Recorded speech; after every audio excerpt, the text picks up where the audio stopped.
E ai ki ngā kōrero, e tahi, ko Tauranga, te taone kaikiri rawa o Aotearoa.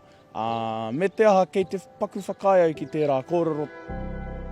Hara i te mea kei te horere ahau, ai te mea hurihare i te moana ko ngā piripuari era a ngā kaitōranga pū Māori.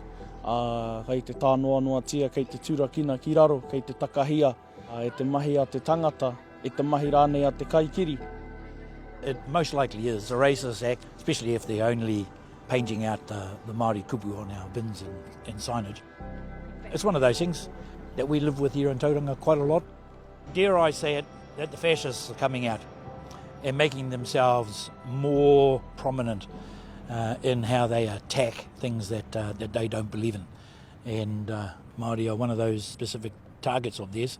I think it's really sad, and I just wonder what people are frightened of, you know. I just think the revival in the reo's been really great. You know, in this day and age, you know, what's wrong with having the Maori signs as well as the Pākehā signs? It's just terrible. It's not us, you know, and that's just some randoms who've just got the wrong Well, there does seem to view. be that element here in Tauranga, we've found. Yeah.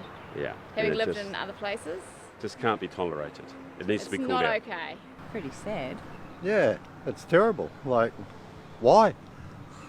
And yeah, it's an opportunity for people to learn the language, and yeah.